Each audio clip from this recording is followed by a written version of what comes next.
ওম নমঃ শ্রী যতিরাজায় বিবেকানন্দ সুরয়ে সচ্চিৎ সুখ স্বরূপায় স্বামিনে তাপহারিণে। নমস্কার। আজ 12ই জানুয়ারি 2025 যুগাচার্য স্বামী বিবেকানন্দের 163তম শুভ আবির্ভাব দিবস এবং 41তম জাতীয় যুব দিবসের পুণ্য প্রভাতে রামকৃষ্ণ মিশন শিক্ষণ মন্দির, বেলুর মঠ প্রাক্তনী অ্যাসোসিয়েশনের পক্ষ থেকে আপনাদের শ্রদ্ধা নমস্কার জানাচ্ছি। আজকের এই পুণ্য প্রভাতে রামকৃষ্ণ মিশন শিক্ষণ মন্দির প্রাক্তনী অ্যাসোসিয়েশনের পক্ষ থেকে একটি বিশেষ আলোচনা উপস্থাপন হচ্ছে। 1899 সালে 20শে জুন স্বামী বিবেকানন্দ দ্বিতীয়বার আমেরিকা যাত্রা করেছিলেন। তার ঠিক আগের দিন 19শে জুন বেলুর মঠে সমবেত সন্ন্যাসীদের সামনে তিনি একটি গুরুত্বপূর্ণ ভাষণ দিয়েছিলেন, যেটি পরবর্তীকালে ভারতে বিবেকানন্দে সন্ন্যাসীর আদর্শ ও তৎপ্রাপ্তির সাধন বলে মুদ্রিত হয়েছে। সেখানে স্বামীজি একটি জায়গায় বলছেন, এই মঠের উদ্দেশ্য মানুষ গঠন করা। এখন এই মানুষ গঠন করার ক্ষেত্রে মূল যে বিষয়টির ওপর স্বামীজি জোর দিয়েছেন সেটি হচ্ছে চরিত্র। স্বামীজি বলেছেন, এই জগৎ চরিত্রবান মানুষের ইতিহাসে রচিত। বলেছেন, চরিত্রই ধর্ম, ক্যারেক্টার ইজ রিলিজিয়ান। বলেছেন, যুগ যুগান্তরের চেষ্টায় একটি চরিত্র গড়ে ওঠে। তাই আজকের এই পুণ্য প্রভাতে আলোচনার বিষয় চরিত্রই জীবন, প্রসঙ্গ স্বামী বিবেকানন্দ। আলোচনা করছেন রামকৃষ্ণ মঠ ও রামকৃষ্ণ মিশনের তরুণ সন্ন্যাসী পূজ্যপাদ শ্রীমৎ স্বামী প্রতিবোধানন্দজি মহারাজ। মহারাজকে রামকৃষ্ণ মিশন শিক্ষণ মন্দির পরিবারের পক্ষ থেকে আমাদের শ্রদ্ধা নমস্কার জানাচ্ছি। পূজনীয় মহারাজ শাস্ত্রজ্ঞ, সুবক্তা, সুলেখক। বর্তমানে রামকৃষ্ণ মিশন ইম্ফল, মণিপুরে সেবারত থেকে সংঘরূপী শ্রীরামকৃষ্ণের সেবারত। মহারাজকে তার আলোচনা শুরুর জন্য প্রার্থনা জানাচ্ছি।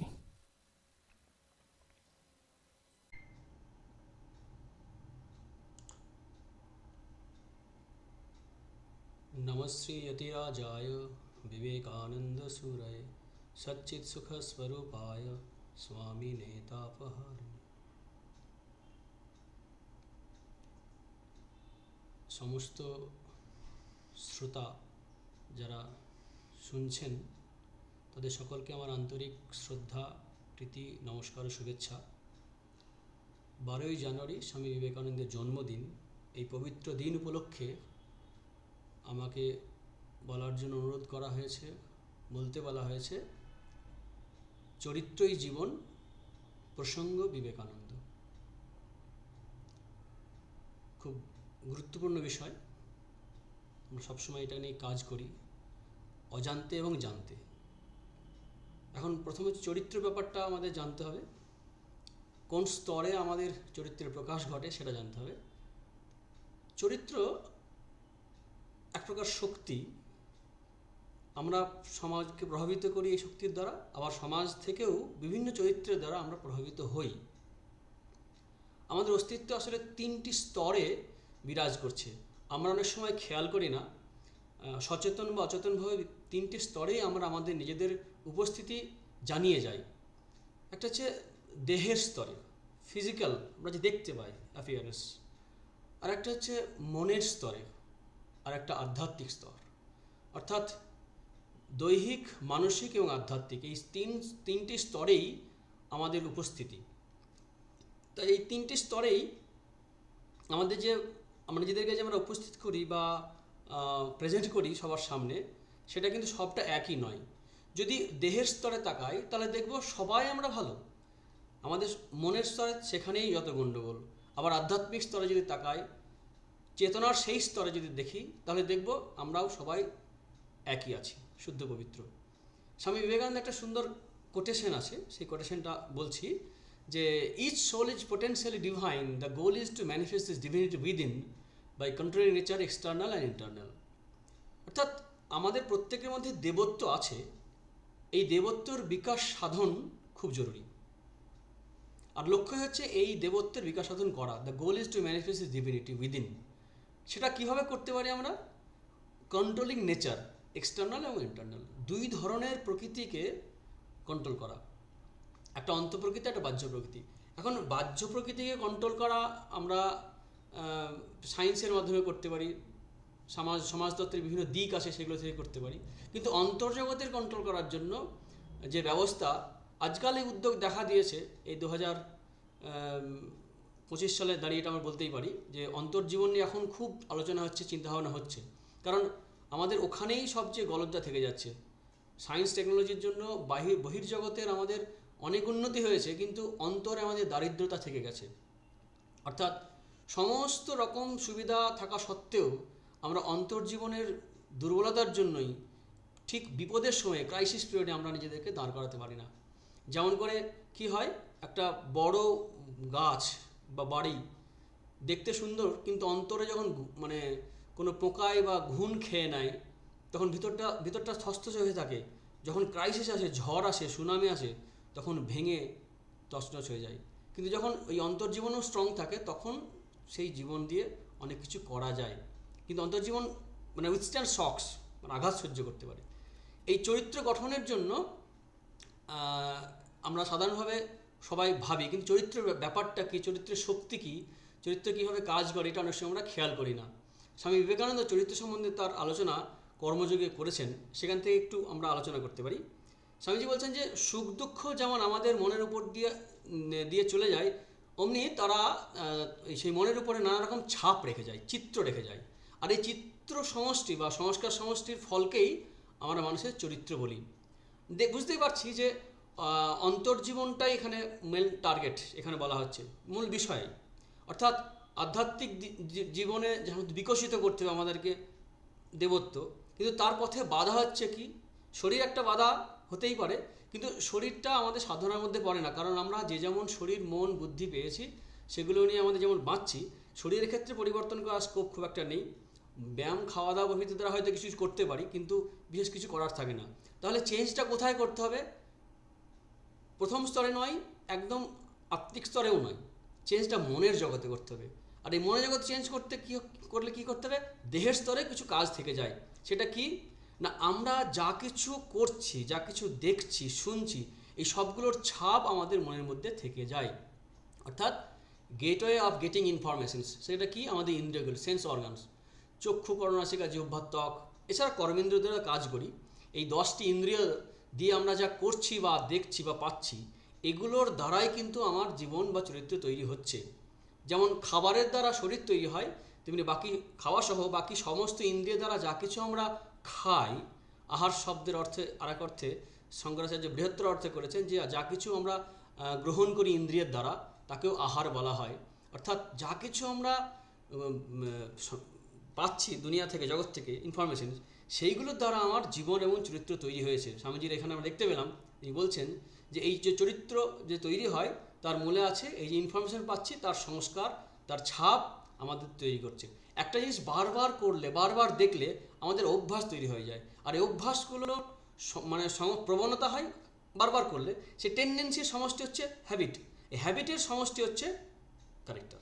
অর্থাৎ আমরা যে চরিত্রটা দেখাতে চাইছি বা চরিত্রটা আমাদের তৈরি হয়েছে তার মূলে আছে কি, আমরা যা যা অভ্যাস করেছি তারই ফল। ঠিক একইভাবে আমরা যদি যদি চরিত্র খারাপ হয় তাহলে ভালো বিষয় দেখা, ভালো বিষয় শোনা, ভালো বিষয় করা, এই বিষয় নিয়ে যদি আমরা নিজেদেরকে এনগেজ করি তাহলে কি দেখব যে আমাদের চরিত্র সংশোধন হচ্ছে। আর এই চরিত্র সংশোধন বা চরিত্র গঠনের মূলে টার্গেট যদি বলি, হাইয়েস্ট টার্গেট হচ্ছে এই দেবত্বের বিকাশ। এই দেবত্ব বিকাশের জন্য প্রথমে আমাদের অশুভ সংস্কারগুলো দূর করতে হবে। অশুভ সংস্কারগুলো দূর করতে গেলে শুভ সংস্কার আমাদের বাড়াতে হবে। আর আমরা যে চরিত্র তৈরি করি দেখব যে সুখ দুঃখ আমরা যাই পাই না কেন জীবনে, এই সবগুলোই কিন্তু আমার চরিত্র গঠনে সাহায্য করছে। অনেক সময় দেখা যাবে যে সুখের চেয়ে দুঃখই আমাদের জীবনে অনেক বেশি কাজে মানে চরিত্র গঠনে সাহায্য করছে। স্বামীজি বলছেন যে জগতের মহাপুরুষদের চরিত্র আলোচনা করলে দেখা যায় অধিকাংশ ক্ষেত্রে সুখ অপেক্ষা দুঃখ তাদেরকে অধিক শিক্ষা দিয়েছে, ধনৈশ্বর্য অপেক্ষা দারিদ্র্য অধিক শিক্ষা দিয়েছে, প্রশংসা অপেক্ষা নিন্দারূপ আঘাতই তাদের অন্তরের অগ্নি প্রজ্বলিত করতে অনেক বেশি সাহায্য করেছে। এই যে দুঃখ অনেক সময় আমরা অ্যাভয়েড করতে চাই, কিন্তু দেখা যায় আমরা সুখের সময় বেসামাল হয়ে পড়ি বেশি, দুঃখে অনেক সময় সচেতন থেকে সাবধান থাকি। এর মানে এই নয় দুঃখকে আমাদের ফ্রেন্ড রিকোয়েস্ট করে আনতে হবে চরিত্র গঠনের জন্য, তা নয়। আমাদের জীবনে কর্ম অনুসারে, পরিবেশ অনুসারে যে জীবনেই পাবো বা যে মানুষজন বা যে পরিবেশের সংস্পর্শে আসবো সেখান থেকেই আমাদেরকে শুরু করতে হবে। দুঃখকে আমাদের আবাহন করতে হবে না। আর দুঃখ পেলেই যে চরিত্র তৈরি হবে এমন তো নয়। এরকম একটা কথা আমি বলে থাকি যে দুঃখে পুড়লে চরিত্র তৈরি হয়, যে বলা হয় সেই সম্বন্ধে যে আগুনে পুড়লে সোনা খাঁটি হয়, কাঠ কিন্তু পুড়লে ছাই হয়। অর্থাৎ কিছু বেসিস বা কিছু জিনিস তো ভিতরে থাকা চাই, তবে ভিতরে যদি সেই তেজ, সেই চরিত্র বল যদি প্রাইমারিলি কিছু থাকে তখন সেটা আরও বেশি দুঃখ যন্ত্রণার মধ্যে দিয়ে গেলে পরে আরও বেশি মানে পোক্ত হবে, দৃঢ় হবে।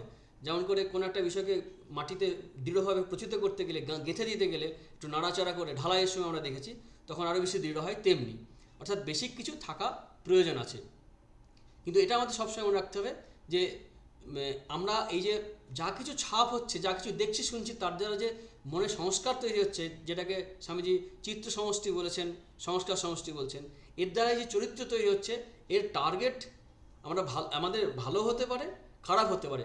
আমরা অজান্তেই আমাদের জীবনের লক্ষ্য যদি ঠিকও থাকে, কিন্তু যদি আচরণের ক্ষেত্রে যদি আমরা ওই ইন্দ্রিয়গুলোকে নিয়োগ করি বাজে বিষয় দেখার জন্য, যা আমাদেরকে শরীর মনের দিক থেকে দুর্বল করবে, অধঃপতিত করবে এবং আলটিমেটলি অশান্তি আনবে, সেই বিষয়ে যদি নিজেদেরকে এনগেজ রাখি তাহলে এক ধরনের চরিত্র হবে। এটাকে আমরা চরিত্র বলি না, শুভ চরিত্রকেই চরিত্র বলি। অর্থাৎ আমাদের যে বিষয় আছে জীবনী চরিত্র বলা হয়েছে, সত্যি তাই। আমাদের এই জীবনী চরিত্র না বলে অন্যভাবে বলা যায় উল্টোভাবে, চরিত্রই জীবন। অর্থাৎ আমরা যা কিছু দেখছি শুনছি এটাই আমার আমিত্ব, ব্যক্তিত্ব তৈরি হচ্ছে। কারণ স্বরূপের দিক থেকে আমরা সচ্চিদানন্দ দেবস্বরূপ, আবার শরীরের দিক থেকে আমরা বায়োলজিক্যাল যে স্ট্রাকচার পেয়েছি বাবা মার কাছ থেকে এবং অন্য জলে যে পুষ্ট যা তৈরি হয়েছে, এর বাইরে খুব বেশি কিছু করার নেই। পরিষ্কার পরিচ্ছন্ন রাখতে পারি বড়জোর, কিন্তু যেখানে চেঞ্জ করার প্রয়োজন সেটা হচ্ছে আমাদের এই অন্তর্জীবন। আর অন্তর্জীবন চেঞ্জ করার ক্ষেত্রে বাধা হচ্ছে কি, আমাদের এই সংস্কারগুলো। জন্মান্তরের কথাও বলা হয়, আগের জন্মে আমরা কর্মফল নিয়ে এসেছি, কাজ নিয়ে এসেছি, এই জন্মেও কিছু কিছু দেখছি। এখন অতীত আমার হাতে নেই, ভবিষ্যৎ নিশ্চিত নয়, তাহলে আমার হাতে কি আছে? হাতে বর্তমান আছে। বর্তমানে আমরা কি করতে পারি? ওই আমার দেখাশোনা ইত্যাদি ক্ষেত্রে আমাদের স্বাধীনতা দেওয়া আছে। অর্থাৎ আমি যদি যে চরিত্র এখন আমি লোকের সামনে দেখাচ্ছি বা যাপন করছি, দেখানোর থেকে দূরের কথা, যেটা যাপন করছি সেটা কি, সেই চরিত্র হচ্ছে কি আমি যা করে এসেছি তাই। আমি যদি ভালো কাজ করে থাকি তাহলে আমার চরিত্র এখন ভালো, খারাপ করে থাকলে খারাপ। এই সংশোধন করতে গেলে আমাদের ভালোর দিকেই, ভালো বিষয়ে এনগেজ করতে হবে। ভালো বিষয় দেখা, শোনা, খাওয়া, পড়া, সব কিছু, ভালো বন্ধুদের সঙ্গে মেশা, এই দিকটা আমাদের খুব যত্নের সঙ্গে সচেতনভাবে খেয়াল করতে হবে। তবে এটা সত্যি, ইন্দ্রিয়ের আকর্ষণ বড়ই প্রবল। বড় বড় চরিত্র অনেক সময় ওই ট্র্যাজেডির যে চরিত্রগুলো আছে, কার্যকালে অনেক সময় চরিত্র বল দেখাতে পারে না। তার কারণ হয়তো তার অনেক রকমের গুণ আছে, কিন্তু দেখা যাবে কোনো কোনো বিষয়ে এমন একটা অ্যাটাচমেন্ট, আসক্তি তৈরি হয়েছে, সেই আসক্তির বশত একটা মহান চরিত্রের মধ্যে দেখা যাবে একটা দুর্বলতা তৈরি হয়ে গেছে। এই কারণে আমাদের গীতাতেও এটা বলা হয়েছে যে কোনো একটি ইন্দ্রকে নেই, সমস্ত তানি সর্বাণি সংযম যুক্ত আসিত মৎপর, সমস্ত ইন্দ্রিয়কেই সংযত করার কথা বলা হয়েছে। কারণ কোন ইন্দ্রিয় দিয়ে আমাদের যে কখন দুর্বলতা আসবে এবং সেই দুর্বলতা আমাকে কোথায় গিয়ে নামিয়ে দেবে সেটা আমরা জানি না। তাই সমস্ত ইন্দ্রিয়গুলোকেই, 5টি ইন্দ্রিয়কেই আমাদেরকে খুব সচেতনভাবে কনসিয়াসলি ব্যবহার করতে হবে। কিন্তু এইটা করার পথে অনেক সময় আমাদের মধ্যে পুরনো সংস্কার, খারাপ সংস্কার দেখলে আমাদের ফ্রাস্ট্রেশন আসতে পারে, ডিপ্রেশন আসতে পারে। তাহলে কি আমরা হতাশ হয়ে যাব? না। 3টি বিষয় আমাদের খুব খেয়াল রাখতে হবে এই চরিত্র গঠনের ক্ষেত্রে, জীবন গঠনের ক্ষেত্রে। আর আমরা তো বুঝতেই পারছি যে ইন্দ্রিয়গুলির ভূমিকা অত্যন্ত প্রবল।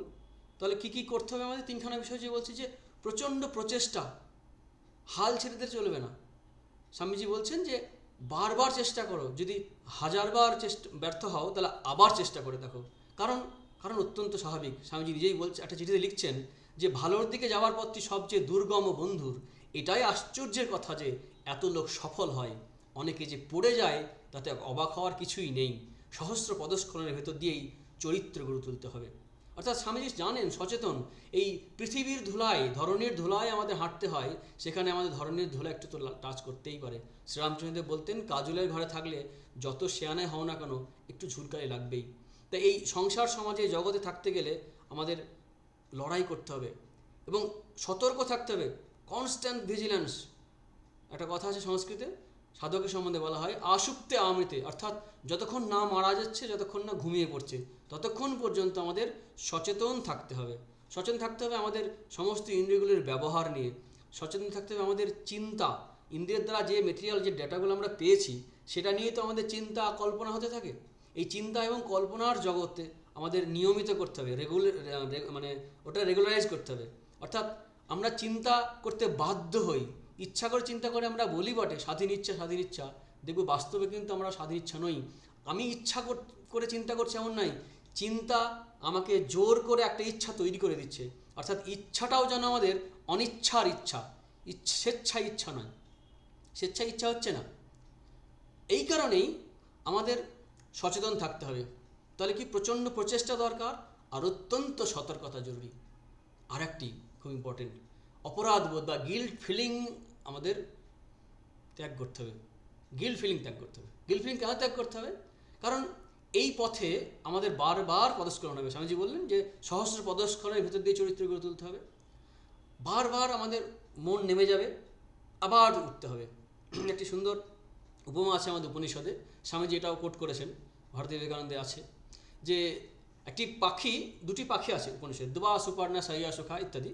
দুটি পাখি আছে, একটা নিচে একটা উপরে পাখি। নিচের পাখিটা নানা রকম ফল খাচ্ছে গাছ থেকে।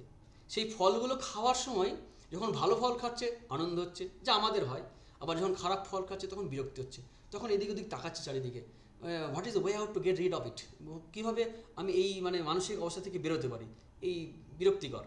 কিন্তু আবার ওই সংস্কার আছে, ওই যে ফলটা পড়লো গাছ থেকে, মিষ্টি ফল, গেল খেতে, খেয়ে দিল টক বা ভালো নয় বা পচা, আবার একটা বিরক্তি আসছে। একদিন এরকম তার কর্মগুণই হোক বা যে কোনো কারণেই হোক, হঠাৎ করে উপরের দিকে তাকিয়ে দেখছে একটি পাখি উপরে বসেছে, কোনো ফলই তো খায় না। তো দেখি তো ওই পাখিটার কাছে ও কি, ওর সম্বন্ধে সংবাদ নিত। তখন যত উপরে উঠছে, জানতে চাইছে, যাচ্ছে, এগোতে উঠতে উঠতে উঠতে উঠতে হঠাৎ আবার মনে পড়ে গেল, আর ওই একটা ফল পড়লো, খাই দেখি। সেই সংস্কারটা আছে, সংস্কার তাকে বাধ্য করছে ওই জায়গায় যেতে।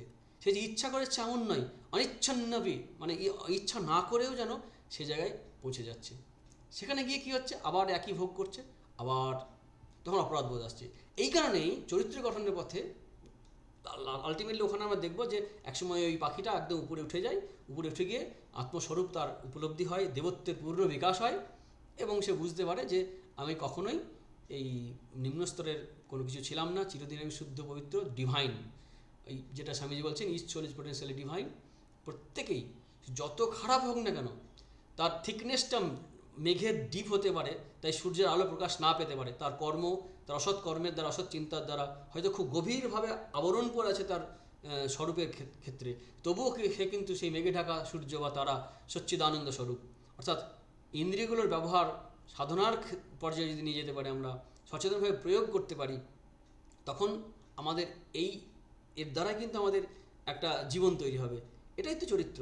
তাই যে বলা হচ্ছে যে আমাদের সচেতন থাকার কথা এবং গিল্ট ফিলিং না করার কথা, এই কারণে বলা হচ্ছে কারণ আমাদের বারবার নিচে নেমে যাব। এই গিল্ট ফিলিং খুব বেশি হতে থাকলে কী হবে, একটা সময় আর গিল্ট ফিলিংও থাকবে না, দূর যাহাবার হবে। এই দূর যাহাবার হবে, এই ভাবনাটা যখন এসে যাবে, তখন আর আত্মোন্নতির চেষ্টা থাকবে না, তখন ওই গা ভাসিয়ে দেবে। এটা যাতে না হয়, আবার অপরাধবোধও যাতে প্রবল না হয়, সেই জন্য আমাদের কনস্ট্যান্ট স্ট্রাগল করে যেতে হবে। আর এই নিজেদের স্বরূপের কথা স্বামীজি বলছেন যে বিদেশে যদি আত্মতত্ত্বে বলার প্রয়োজন হয় বেশি, তাহলে আমাদের ভারতবর্ষে আরও বেশি প্রয়োজন আছে।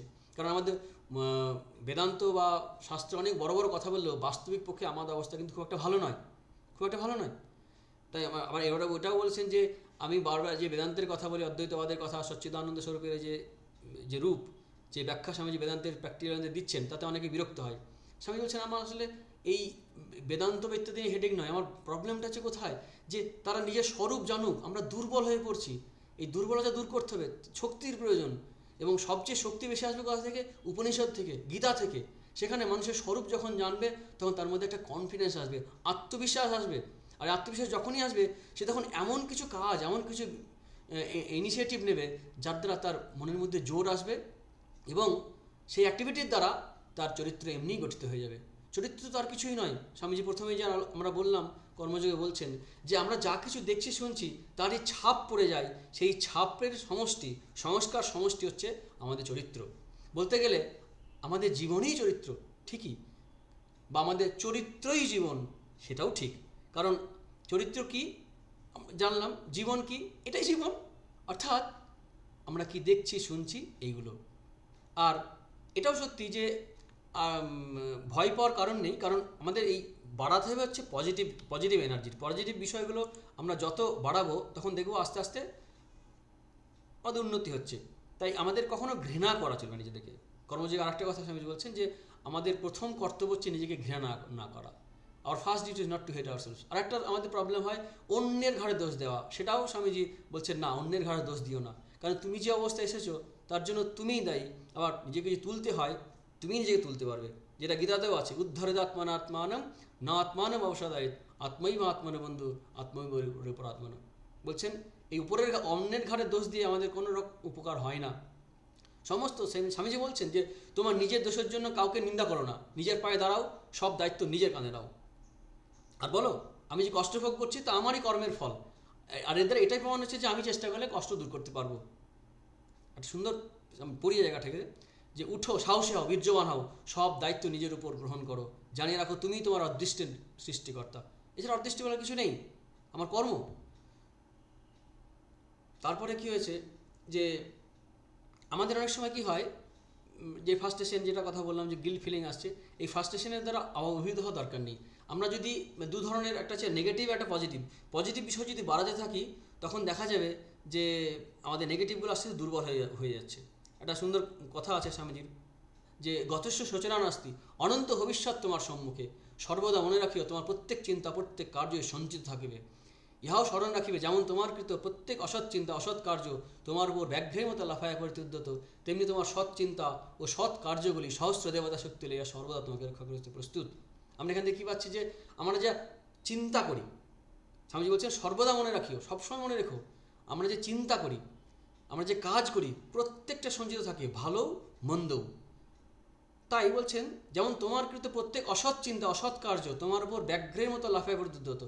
বাঘ যেমন কি লাফিয়ে পড়ে একদম ছিন্ন ভিন্ন করে দেয়, তেমনি আমার অসৎ চিন্তা অসৎ কার্য অসৎ সংস্কার যা হয়েছে আমাদেরকে একদম দমিয়ে যেতে পারে।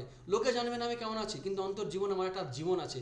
লোকের সামনে তো আমরা প্রেজেন্ট করি, আমরা যা নই তা, স্বামীজি একটা জায়গায় বলছেন আমরা যা নই তা প্রচার করতে ব্যস্ত, তার থেকে বরং সেটা যদি হওয়ার চেষ্টা করতাম তাহলে অনেক বেশি ভালো হতো, অনেক বেশি লাভ হতো আমাদের।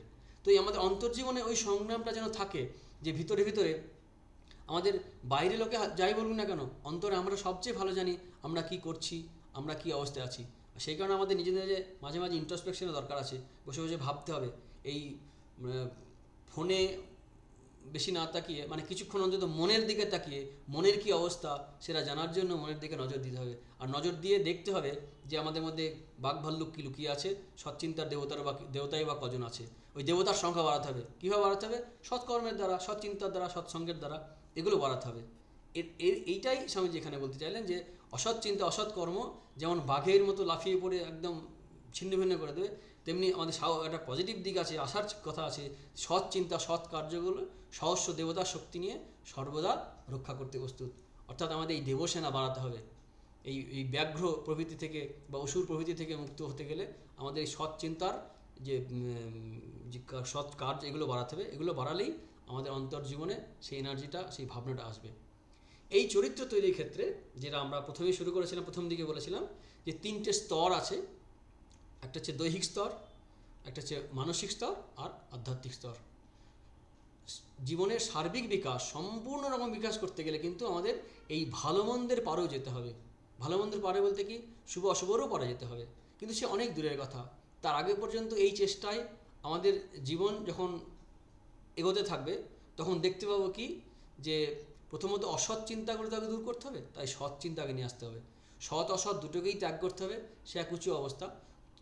তখন যে চরিত্রের বিকাশ হবে, তখন যে চরিত্রের প্রকাশ হবে, সেই চরিত্রের দ্বারা, সেই জীবনের দ্বারা শুধু সৎ কার্যই হতে থাকবে, তার দ্বারা অসৎ কার্য হবে না।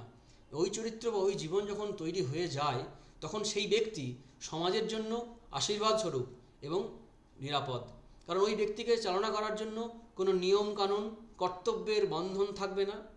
তার জন্য পুলিশ দরকার নেই, কোর্ট কাছারি কিচ্ছু করতে হবে না। কারণ তিনি যা করবেন, যা বলবেন, তাই আশীর্বাদ স্বরূপ হবে জগতের কাছে, নিজের কাছে। এই ধরনের চরিত্র যখন তৈরি হয়ে যায়, এবং যত বেশি সংখ্যক কোনো সমাজে থাকে, সেই সমাজ তত বেশি উন্নত এবং সেই সমাজ তত বেশি নিরাপদ। এইরকম চরিত্র সৃষ্টি করাই তো মানব সভ্যতার সর্বশ্রেষ্ঠ বিকাশ বলে ধরা হবে। যদি সমস্ত মানুষ, অর্থাৎ কোনো ব্যক্তিকে, কোনো মানুষকে পরিচালনা করার জন্য পুলিশ লাগছে না, আইন কানুন কিছুই লাগছে না। তার জীবনে এমন শুদ্ধ পবিত্র হবে, তার ভাবনা এমন হবে যে তার দ্বারা খারাপ কাজ হবেই না।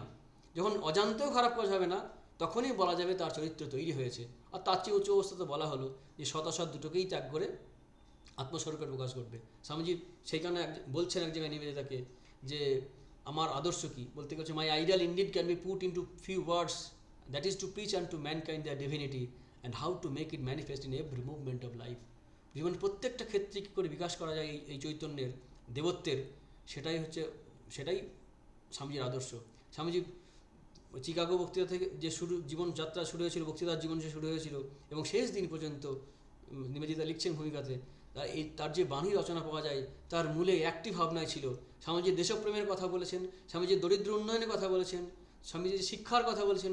সবেরই মূলে হচ্ছে কি এই চরিত্র গঠন, সবেরই মূলে হচ্ছে এই মানুষ তৈরি করা। এবং যে আমাদের যে এটা আছে, বারবার বলা হয় যে হে ভারত ভুলিও না, স্বদেশ মন্ত্র, সেখানে বলছেন যে আমায় মানুষ করো, হে গরিনাথ, হে জগদম্বে, আমার দুর্বলতা কাপুরুষতা দূর করো, মা আমায় মানুষ করো। এই যে মানুষ করা, স্বামীজি মানুষ হওয়া বলতে এই চরিত্রবান লোকের কথাই বলতে চেয়েছেন। অর্থাৎ মানুষ না হলে দেশের আইন কানুন যত কিছুই ভালো হোক না কেন, যত নিয়ম কানুনই করা হোক না কেন, যত পুলিশ প্রশাসনই দেওয়া হোক না কেন, কখনোই কোনো সমাজ নিরাপদ নয়। কারণ আইনের ফাঁক আছে, পুলিশ করলেও পুলিশের দুর্বলতা প্রকাশ পাবে, আর্থিক বা সামাজিক বা রাজনৈতিক বিভিন্ন কারণে। অর্থাৎ যতক্ষণ না মানুষ তৈরি হচ্ছে, ততক্ষণ সমাজের পক্ষে জীবন এবং ব্যক্তি জীবন এবং সমষ্টি জীবন, কোনো জীবনই নিরাপদ নয়। চরিত্রই জীবন, জীবনই চরিত্র। আর এটা খেয়াল রাখতে হবে যে আমরা যা কিছু করি, এই লড়াইয়ের পথে কিন্তু একদিনে হবে না, আমাদের লড়াই চালিয়ে যেতে হবে, হাল ছেড়ে দিলে চলবে না। একটি গল্প অনেক জায়গায় বলে থাকি, সেটি একটা অংশ সামান্য বলছি, শেষের দিকটুকু। যে একজন চাষি, সে পাথর কেটে রাস্তা তৈরি করে, সেই রাস্তা দিয়ে, রাস্তা নয় নালা তৈরি করে জল আনতে চাইছে। তো সেই পাথরটা সারাদিন ধরে যখন আঘাত করে যাচ্ছে, ভাঙার চেষ্টা করছে, ভাঙতে পারছে না। ক্লান্ত শরীরে শেষের একদম সন্ধ্যাবেলায় ঠিক করেছিল আজকেই ভাঙবো, সন্ধ্যাবেলায় অবসন্ন, প্রায় পারছে না, ক্লান্ত শরীরেও আঘাত করে যাচ্ছে। দেখা গেল পাথরটা ভেঙে গেল। শেষ মুহূর্তে। আমরা কি এটাই বলবো যে ওই ক্লান্ত শরীরের আঘাতে এই শরীরটা মানে পাথরটা ভেঙে গেছে? না, আমরা এই যতগুলো আঘাত করেছে আপাত ব্যর্থ অর্থহীন সমস্ত আঘাত প্রভাব ফেলেছে, ভিতরে ভিতরে চির ধরিয়েছে, এবং কোনো এক আঘাত যা আমাদের দৃষ্টিতে দুর্বল দেখা যাবে সেই আঘাতে ভেঙে গেল। তাই আমাদের এই যে আঘাত তৈরি হয়েছে, ঠিক তেমনি চরিত্র গঠনও স্বামী যেটা আঘাতের সঙ্গে তুলনা করেছেন, চরিত্র গঠনের জন্য আমাদের যে সার্বিক প্রচেষ্টা, এই যে ফেলিওর এবং সাকসেস, অ্যাপারেন্টলি এই ফেলিওর এবং সাকসেস এই দুটোকেই যদি আমরা খুব ভালোভাবে খেয়াল করে দেখি, যে আমাদের জীবনে যে আপাত ব্যর্থতা বা সফলতা যা এসছে সবই কিন্তু আমার চরিত্র গঠনে সাহায্য করেছে। আমাদের সমস্ত প্রচেষ্টা ব্যর্থ এবং সার্থক। আমি যা ভুল করেছি তাকেও ধন্যবাদ ওই কারণেই, কারণ যা ভুল করেছিলাম তার জন্য আজ আমি এখানে। আমি যে ঠিক করেছি তাকেও ধন্যবাদ, কারণ তার জন্য আজ আমি এখানে। তাই সবাইকেই ধন্যবাদ দেবো আমরা। আর উত্তরোত্তর আমাদের ভালো জিনিস ভালো কাজকে বাড়াতে হবে, কখনোই হাল ছাড়া চলবে না। ফ্রাস্ট্রেশন ডিপ্রেশন নয়, প্রচেষ্টা চলবে, কখনো থেমে যাব না, কখনোই থেমে যাব না, প্রচেষ্টা সবসময় চলবে। আর একটা কি, কখনো গিল্ট ফিলিং করার দরকার নেই। আর আমাদের স্বরূপটা খেয়াল রাখতে হবে। স্বামীজি ওই কারণেই বারবার বলে গেলেন যে তুমি কে বা আমি কে, এই ভাবনাটা, কেন বেদান্তের যে কথাটা, যে আমি যে সচ্চিদানন্দ স্বরূপ, দেবস্বরূপ, দেবত্ব স্বরূপ, এটা ব্যাকগ্রাউন্ডে সবসময় মাথায় রাখতে হবে। এটা যেন সবসময় মাথায় থাকে। আমি যা চরিত্র যে উপস্থাপন করছি, দুর্বল হোক আর সবলই হোক, আমার আসল স্বরূপ কিন্তু আমি সবলই, সচ্চিদানন্দ স্বরূপ, পবিত্র স্বরূপ। সেখানে আমার কর্মের দ্বারা, চিন্তার দ্বারা এই মেঘ সরে গেলেই আমার অন্তরে দেবত্ব সূর্য বিকশিত হবে। তাই এই সংগ্রাম থেকে, এই লড়াই থেকে যেন আমরা কখনো থেমে না যাই। তাই স্বামীজির একটা কথা দিয়ে শেষ করছি, যে স্বামীজি বলছেন, arise awake and stop not till the goal is reached. ওঠো জাগো, লক্ষ্যে না পৌঁছানো পর্যন্ত থেমো না, আমরা থামবো না। সকলকে ধন্যবাদ, নমস্কার।